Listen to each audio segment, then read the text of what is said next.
YNW Melly's double murder trial, which has been one of the most followed cases this year, has been declared as a mistrial. The jury struggled to make a decision for months with all the available evidence. Could there be more to the case? YNW Melly's relationship with Juvy and Sakchaser goes way back to when they were kids. Melly was born when his mother was only 14 years old, and she took him everywhere with her. He spent most of his childhood growing up around family members. Melly grew up in the poorest street in Gifford. Now, get this. Gifford is one of the poorest communities in Florida. So imagine there being poor communities within that poor community. YNW Melly didn't have any luxury. His mom couldn't afford it, and neither could his grandma. He started making friends on the street, and one of them was Juvy. In fact, Juvy was his only friend for a long time. You see, they hung out, played ghetto games together, and were a terror to the neighborhood. One time as children, they set the woods in front of Melly's house on fire. Although nobody got hurt, they still got whooped by their mamas. And when they weren't thinking of the next location to test their arsonry tendencies on, they would throw stones at lizards for sport. While other kids could visit arcades, Juvy and Melly made do with what they had and invented new games. As they continued their adventures, they met Sakchaser. However, they didn't move together as a crew when they were kids. So Juvy and Melly were closer, and it was during one of their adventures that Juvy came up with Melly's stage name. YNW Melly's real name is Jamel Demons, and everyone called him Jamel. One day, after hearing Juvy had caused a ruckus at a burger shop, they were hiding in the bushes opposite the store when Juvy came up with the name, and Melly went on with it. When Melly turned 15, he started posting dance videos on Facebook and songs on SoundCloud. He wasn't really hitting it off on a large scale though. But it didn't take too long for him to become a local star. As he continued to enjoy fame in the small town, Melly started his own label called YNW, which stands for Young World, or Young New Wave.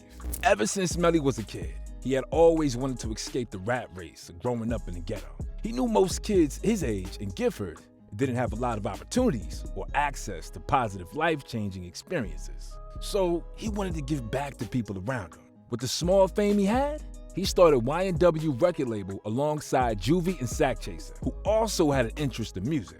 With all of Melly's efforts to escape the street life, he still couldn't, because in 2017, he had his first run-in with the law.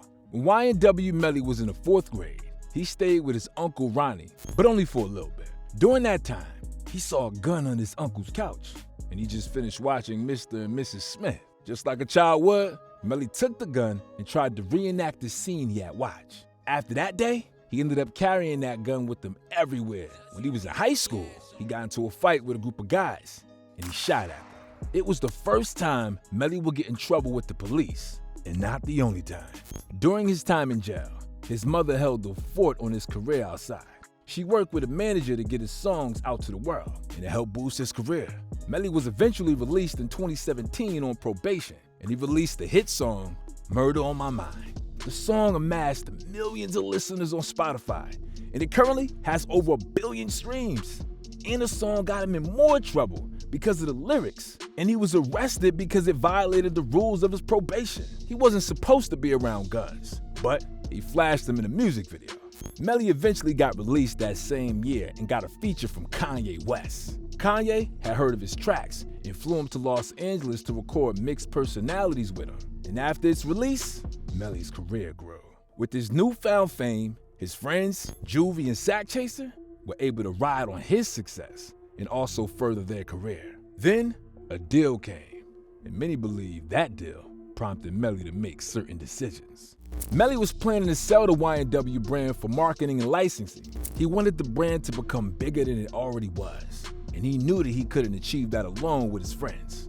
Luckily for them, when they were ready to sell off the rights of the brand, they got a good deal of $500,000. But remember, there were 4 members in the team, so that's Melly, Juvy, Sakchaser, and Bortland. Since Bortland joined the group late, he wasn't entitled to any percent from the deal. So Melly and Juvy would have just take $200K each, since they were the pioneers of the group, and Sakchaser was to take $100. The deal was already sealed, and their families knew about it. YNW Juvy father believed that Melly wanted more of the money for himself. That Melly wanted a bigger cut of that then. I think Melly didn't want to give them guys nothing. He wanted to be the only one to shine, And then they came to town next day and gave the mothers $15,000, the other mother $10,000. So I thought to myself, if Sack was going to get $200,000, Chris was getting $100,000. On October 26, 2018, a tragic incident occurred involving YNW Melly and his friends. After a midnight studio recording session, they headed home in their gray SUV, which YNW Portland was driving. An hour after they left the studio, YNW Portland ran into the Memorial Hospital, Miramar, asking the nurses to come check his friends who had been shot and were at the back seat of the car. Getting to the car, it was YNW Juvy and Sakchaser, sitting lifeless with blood all over them and gun wounds in their body. But yet, it was too late. They ended up dying before even getting to the hospital, and the nurses called the police. As detectives got to the hospital, they interrogated Portland, who claimed that they had been involved in a drive-by shooting. However, if you have been paying close attention, you notice that I haven't mentioned YNW Melly for a while now. You see, because when Portland got to the hospital, Melly wasn't with them. Anyway, back to Portland's interrogation with the cops. The detectives were trying to determine what happened to YNW Juvy and YNW Sakchaser. So they asked Portland if he touched a gun or shot on the day of the incident, and he claimed he didn't. When asked to give an account of the incident, YNW Portland claimed that he was ducking as the shooters fired repeatedly at their car, so he didn't get a clear view of everything that had happened. The detectives were doubting him though, so they took swabs of his hands and fingers to test in the kid and find out if he actually did shoot on that day. I got on past the light, and then it happened like. So at the time that you passed Chick-fil-A, did the shooting already happen or no? No. Okay. You said at the time I passed it? Yeah. Like a little after. That's what I'm saying, just a little after. Portland was left to go freely, and everything went back to normal, but only for a while. After YNW Melly heard the news of Juvy and Sakchaser's death, he posted on his Instagram, "They took my brothers from me over jealousy. I know y'all watching over me. They want to see me break down and stop, or in jail or a box." His manager later confirmed that when Melly heard the news of his friends, he broke down in tears. Jamie Francois, his manager, said he wanted to cancel all of Melly's video shoots and appointments for that day, and possibly week. However, Melly said he didn't want to slow down his life, and quite understandably, he didn't have to. He had a lot of activities after, like shows and video shoots and other things. And I personally, man, I wanted to just shut everything down and just, give him some time. But, with that situation, he didn't really want to be at a standstill. His mind was all over the place. So he wanted to keep working just to kind of like keep his mind off it and just keep moving. So now, before you run along and say, I lack empathy, just hear me out. What good would it have done YNW Melly to stay still in one point after his friend's death? Absolutely nothing. He could have lost a lot of deals while mourning his friends. And after he's back on his feet, Melly would have to plan a very big comeback to get his name on people's lips again. Also, you gotta keep in mind that some people just grieve differently. Anyway, back to the case. In January 2019, YNW Melly got arrested for possessing marijuana and was released that same month. Although his friends were now dead, he still had to keep it pushing. Starting the year by going to jail wasn't a good look for him. While people thought he would stay out of jail, he went back again the next month. Florida police released a warrant on February 2019 for YNW Melly and Portland in connection with the death of Juvy and Sack. So on February 13th, he turned himself in after making an Instagram post. In the post, he said, "To all my fans and supporters, no, I did not get locked up in Washington, but I am turning myself in today. I want you guys to know I love you and appreciate every single one of y'all. A couple months ago, I lost my two brothers by violence, and now the system wants to find justice. Unfortunately, a lot of rumors and lies are being said, but no worries. God is with me and my brother at YNW Portland, and we want y'all to remember it's a YNW family. I love you. At YNW Sakchaser 1 and at YNW Juvy." YNW Melly went to the situation in hopes of his friends getting justice, and he was detained for longer than he expected. After getting detained for the death of YNW Juvy and Sakchaser, YNW Melly got a trial date.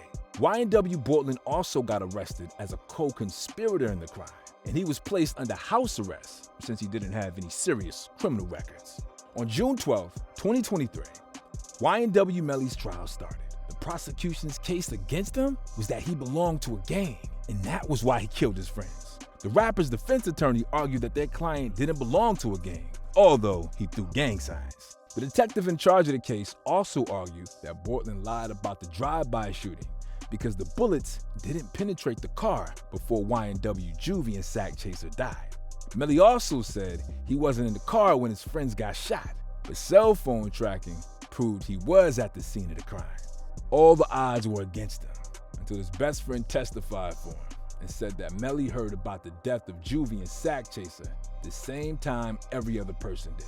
He claimed that the rapper was with him at the time of the incident, and this testimony made it hard for the jury to make a decision.